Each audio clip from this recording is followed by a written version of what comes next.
metato jonga kilulunga yo ulimo kikekin katuna atu ibore damu azoju tunga somaka pena lukunda ulimo tumeona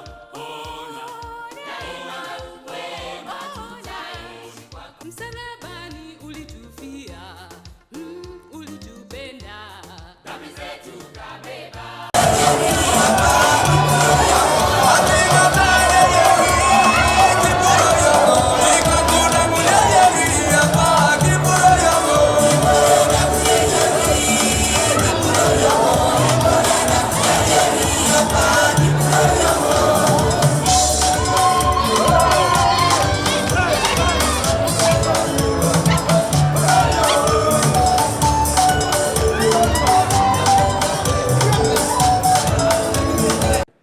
Ndugu wananchi wa kutoka Turkana County, hamjambo.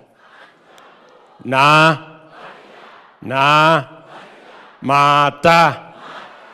mata nabo mata eriamun mata egisil. Bwana Yesu asifiwe. Hebu nione kwa mkono. Bwana Yesu asifiwe. Aya. Mbona mnakaa kama mko nyumbani? Nyinyi hamkai wageni. Na vile nilikuwa nafikiri Turkana ni mbali. Lakini mnakaa kama nyinyi watu wa area tu hapa. Wacha kwanza nichukue nafasi hii niwakaribishe. I am putting money to bring water. Because we cannot get that oil out without water. We need that water from Takwel. Hiyo maji ni mzuri. Hata kama hatutatumia kwa oil, tutatumia kwa maji ingine, irrigation na nini. So there is no problem. Sindio? I am committing money. Na mimi napatia watu wa jeshi 2.5 billion watengeneze hiyo, walete mfereji. Wapeleke kwa mashamba hapo Takwel na wasukume ingine mpaka Lokichar. Mewaeleza kuhusu mambo ya food security. Sindio? Tuko na all the other irrigation programs that are going on. Niliita huyu Lomurlokai, huyu Jeremia, na nikaita governor wa West Pokot. Tuko na maji mingi hapo Takwel. Inatuletea hasara huko nyuma. The lake is growing. Yet we don't have water. Ya irrigation na ya nini. So we can do between 50 and 100,000 acres between Turkana and West Pokot kutumia hiyo maji. So I have also instructed the military. Tutaweka sasa mfereji. We are committing 2.5 billion shillings kutoa maji Takwel, tupeleke Lokichar, na hapa katikati yote tuone vile mtakunywa maji, na vile vile tutafanya irrigation ya Takwel hapo. You know, I have already gotten some people to come and work with you. Si tulikubaliana wewe Jeremia? Yes.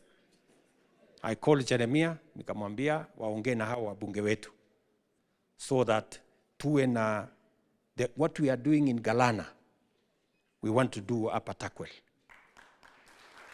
Hapa Takwel tunaweza kuzalisha mahindi, tunaweza kuzalisha mchele, tunaweza kuzalisha sukari.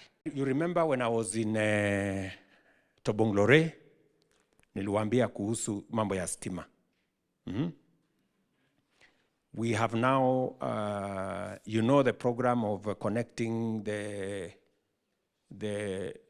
transmission line from Lokichar all the way to Lodwar. It's on course. We are spending 900 million shillings. Already the substation is being done, and we want to complete it by March next year. You should have power in... You should have power from the grid in Lodwar town. but we have also allocated 2.3 billion shillings, amongst the highest allocation for rural electrification, and these good members of parliament, they know where we are targeting in those areas. Pale Hustler Fund, we have lent 72 billion shillings in Hustler Fund. Ni pesa kidogo. 500, 1,000, 5,000, 10,000, mpaka 150,000. Na hiyo Hustler Fund, unajua kuna watu wengine mabwenyenye wajeuri wanakaa hapa Serena. Niliona juzi walitoa statement hapo Serena kusema ati Hustler Fund iondolewe. Mtu ameenda Serena amekunywa chai ya 2,000 shillings. Alafu anasema kwani 1,000 itasaidia mtu na nini? Ajui 1,000 inaweza kununua stock ya mtu for one day, afanye biashara na asonge mbele. Nyinyi mnanielewa? And because of lending citizens that small amounts, 5,000, 10,000, 20,000, we have now lent 72 billion shillings. Hustler Fund is larger than most banks. Na mimi najua hata hapa mmeketi, very few people hawana account ya Hustler Fund. Karibu kila mtu hapa iko na account ya Hustler Fund in this group. Ni kweli ama si kweli? Yes. Kama umelipa ama hujalipa, that's another story. Lakini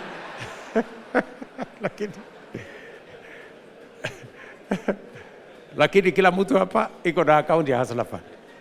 Tuko na watu 26 million wako ndani ya Hustler Fund. There is no other bank with that kind of customer base. Nyinyi mnanielewa? Na kuna mtu hapa amekuja kuuziwa mali yake kwa sababu ya Hustler Fund. So mnajua zile zingine ukidefault mwezi 2-3 wanakuja wanachukua sufuria, wanachukua nini. But we say Hustler Fund is meant for ordinary people. Tutakungoja tu utalipa siku nyingine. Ngoja hapo hata ukimaliza mwaka moja bora utalipa tu one day. Ukijipanga. Tumeambia hata hawa facilities, hata mwananchi akifika pale aelezwe vizuri. Ya, kama ni mtu ya kulazwa, ile bill ambaye angelipa shilingi 20,000, 30,000, 100,000, 200,000, akilipa tu contribution yake ya SHA, which is less than, in many cases, less than 5,000. Anatibiwa for the whole year, yeye, familia yake, na kila mtu, bila ya kulizwa pesa yoyote. That is what, and I'm going to have a meeting next week with our members of parliament, with governors. Sisi, I am going to pay for 1.5 million as national government. Mimi nataka governors walipie another maybe 1 million. Hao wabunge, you know, every MP hako na pesa anaweza kulipia wale watu maskini katika constituency yake. So that we can... Tunaelewana, my friends? We must be deliberate. Saa hizi, kuna hospitali tunawatumia pesa kwa kutreat wananchi wanashangaa. Because they have never seen. Yeah? Because they have never seen money being sent. On agricultural transformation, we have registered farmers. We now have a clear database. We have removed the corrupt people and brokers and conmen. We have supported production. And we are now moving more towards irrigation of areas where you have seen. Kuna kitu hamjaona, Galana, the things we are doing in Galana, which I want us to have a conversation about what we must do in Turkana. Yeah? Ni mnanielewa? So what has happened? Let us look at what has happened in that agricultural space. Wale watu wa sufuria walihama kutoka kwa street. Unga ile ilikuwa 240, now it is 160, 140, sometimes inakuja 120, and we will continue to apply pressure. What has happened? Mahindi tulikuwa tunazalisha, for those of you who follow, tulikuwa tunazalisha between 40 and 44 million bags every year. By God's grace, because we have supported farmers, na Mungu ametupatia mvua. Now, our maize production has gone up from 40 million bags. Last year, we had 65 million bags. This year, we are expecting an even better crop this year. This year, by God's grace, we will get between 72 and 75 million bags. Ni mnanielewa? We have cut down importation ya mahindi by 80%.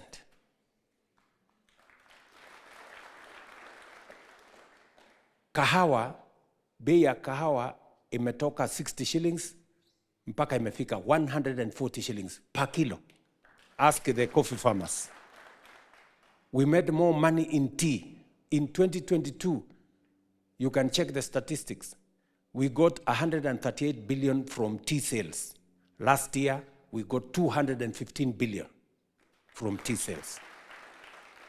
Ile miwa, nilienda kufukuza wale wakora. Yeah? We've enhanced the production of our sugar, 500,000 tons in 2022, 815 metric tons last year.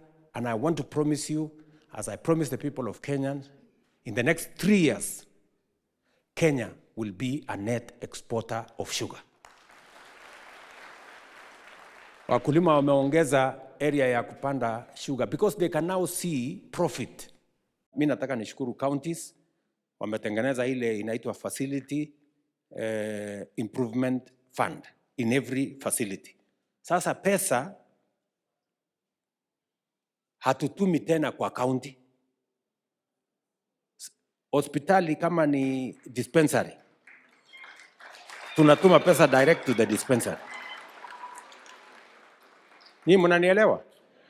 Ndio hiyo dispensary waweze kuwa na dawa yake, waweze kulipa mambo yao pale, na vile vile we are now moving na our governors. Tumekubaliana pia na governors madawa, kwa sababu shida kubwa sana katika hospitali zetu ni madawa. Mtu anaenda kwa hospitali, anaandikiwa makaratasi mingi, mwisho hakuna dawa. Ama namna gani? Si ndio? So nimeketi chini hawa ndugu zangu governors. Na tumekubaliana na governors. And I'm going to work with them because we must sort this problem.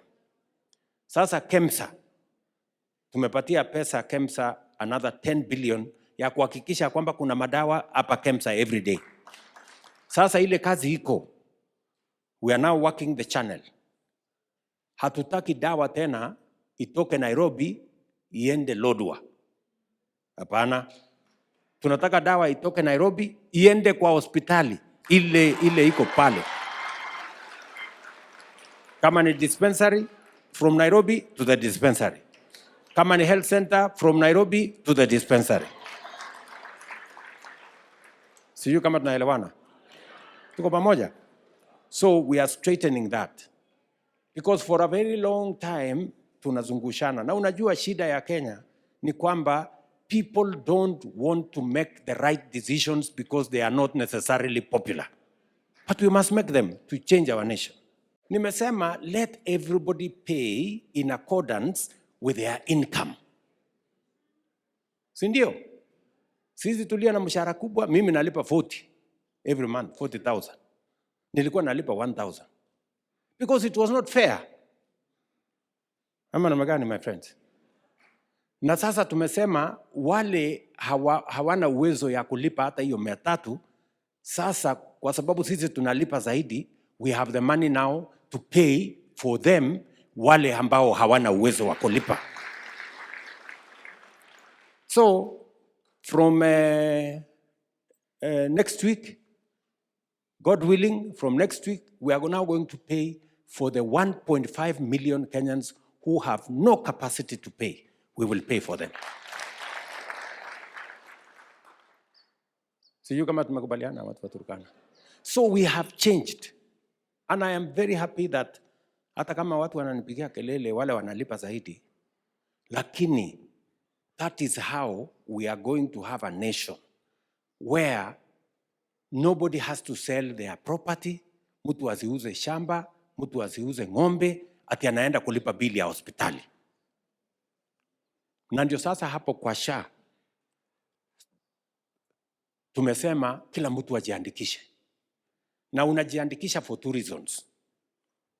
Number one, so that you get free treatment kwa outpatient, all outpatient. Yule mtu unaenda hospitali,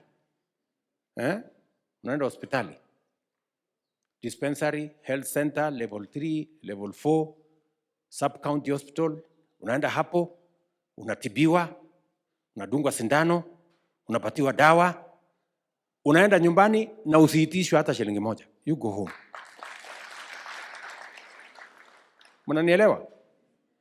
Yule ambaye anaenda kulazwa kwa hospitali, unanisikia? Yule ambaye sasa unaenda kulazwa kwa hospitali, yule ambaye huna uwezo ya kulipa, tutakulipia SHA. Yule ambaye unaweza kulipa, utalipa kulingana na uwezo yako. Sisi tunalipa 40,000, kuna mwingine atalipa 5,000, kuna mwingine atalipa 1,000, kuna mwingine atalipa mpaka huko chini. I can now tell you, good people, we're producing more maize, we're producing more tea, we're producing more coffee, we're producing more sugar, we're producing more, the whole production sector in that sector. Hatujafikia mahali ambapo tunataka, but we are making progress. And we must, God willing, in the next 3 to 5 years, we must not import a single grain of food into Kenya. We must produce it here. Let me ask you, every year, tulikuwa tunatumia bilioni 500 to import food into Kenya. Just imagine, 500 billion, maize, ngano, rice, edible oil, nini. So we have now cut down imports by 200 billion from 500. My plan is that we must continuously reduce that import bill mpaka iende zero, so that we produce everything in Kenya. Because the first responsibility of a sovereign nation is to feed its citizens. Mnanielewa jameni? The other year, the budget was for Turkana was in the whole budget was about 290 million. But this year, we have a budget of 5.3 billion ya Turkana. Kwanza kuna hii barabara kubwa ambaye tumetangaza tayari. Procurement inaendelea from hapo maili 9 to Kitale, from Kitale to Morpus, from Morpus to Kainuk, from Kainuk, Lokichar. We are procuring that road with money from Africa Development Bank. We are going to change this country. Believe you me, hii inchi tutaibadilisha. We have what it takes as a nation. There is no reason why we cannot catch up with Singapore, Malaysia, South Korea. There is no reason we can catch up with them if we just make the right decisions. And I'm going to go out of my way to make sure we make those decisions. I'm going to provide the leadership.